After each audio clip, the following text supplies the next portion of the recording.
Hi friends, welcome back to part 2 with our interview with Jen Tinkham.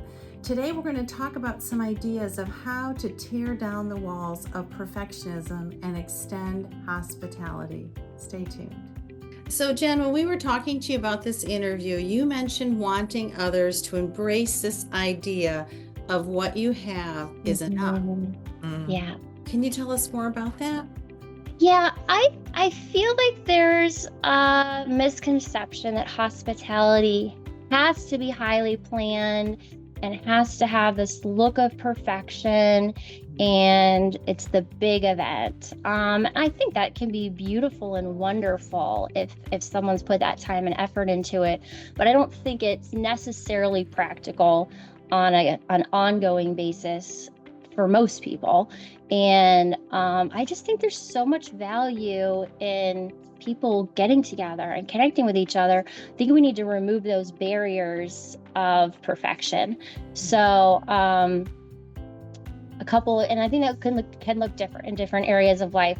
So when I was a young mom with little kids running around the house, toys everywhere, I almost always had 2 or 3 laundry baskets of clothes to fold in my living room.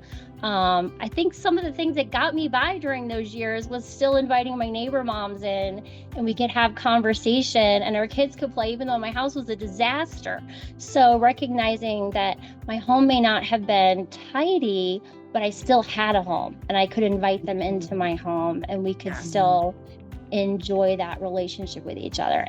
What that's looked like more recently is, like I mentioned, I don't worry too much now if I don't have enough chairs or not. I pretty much always had enough chairs, but sometimes we have to get creative. So the space doesn't have to matter. You don't have to have a table setting for enough people. People can sit wherever and they're going to be fine. Sometimes I've worried about, do I have enough food for everybody, like the quantity, or even just like, what about the expense? Like, what am I going to make for everybody? Is my meal going to be nice enough? And just realize that if I'm making a meal for people, it is fine. So literally, I've sometimes opened 5 or 6 cans of chickpeas and heated them up in a pan with some olive oil and a bunch of seasoning. And everyone's like, whoa, this was amazing. I'm like, yeah, well, Fantastic. We're going easy here. Like, so find a way to be hospitable that's sustainable and that's not stressful. Lower your standards and people will feel welcome. I remember last week when I had people in the house and some things were just plain messy.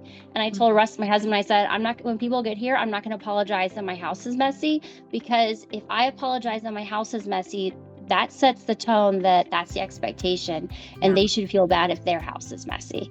So for me to unapologetically let people into my messy house and have them feel very welcomed, I'm just trying to reset the norm, how we think about inviting people in our house, what it needs to look like.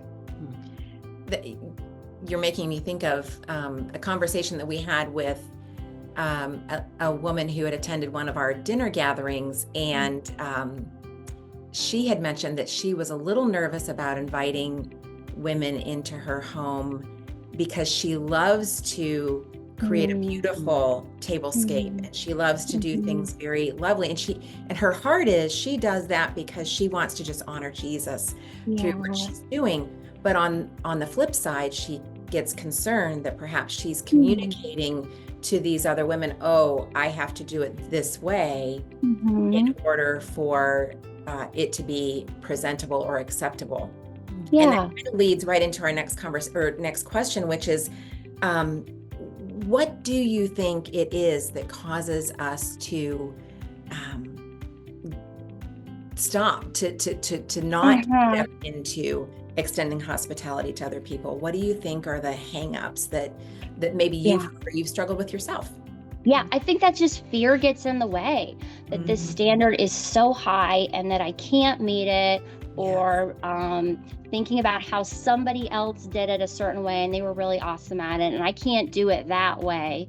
Or I think that fear gets in the way, that we can't do it good enough.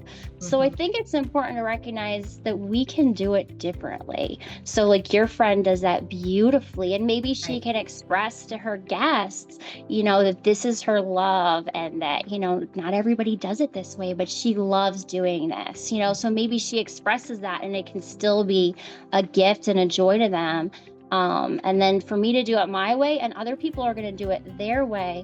I think learning that God is gifting us differently, and he gives us different opportunities. And if he's showing us to do something, just to go boldly and to do it, and not to be afraid what it looks like. For me, that meant to not be afraid to serve chickpeas as my main dish. Exactly. Go boldly forth with your chickpeas. Whatever you have, serve with what you have, and joyfully, and then focus on the people. Yeah.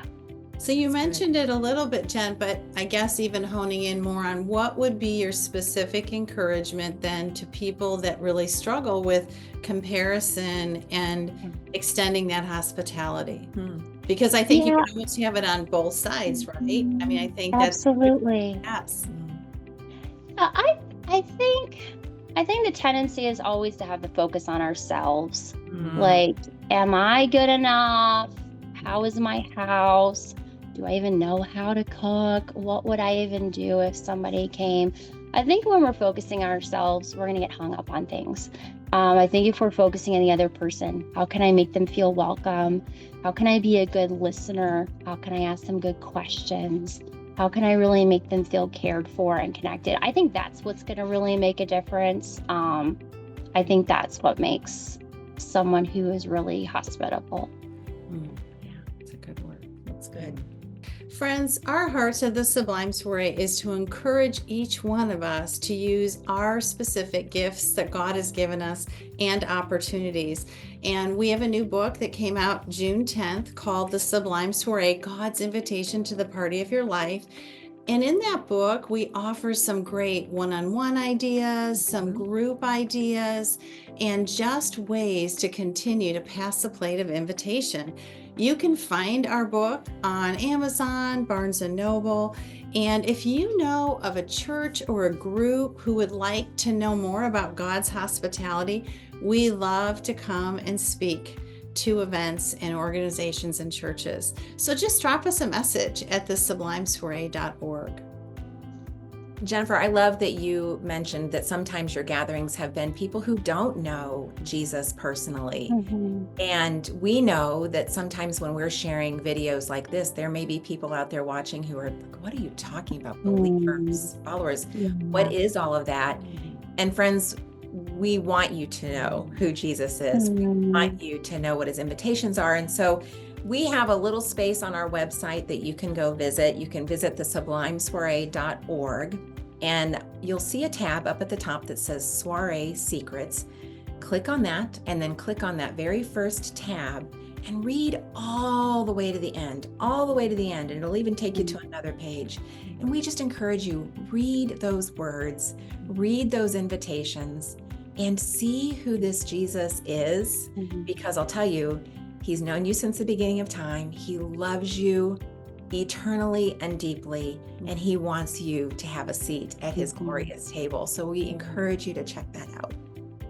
And friends, if you have already accepted this life-changing invitation, then we want to tell our friends about it. So we just want to invite you and encourage you to share the message, God's invitation. A friend once said to us, if you knew that this was the greatest invitation, why wouldn't you tell everyone about it? Yeah. Friends, we thank you, Jen, for joining us. And friends, thank you for joining us today. And we do pray that your week is sublime and that you live each day free above the fray. Thanks so much. And thank you so much for joining us, Jennifer. Thank you. I love talking with you. Take care, everybody. Bye-bye.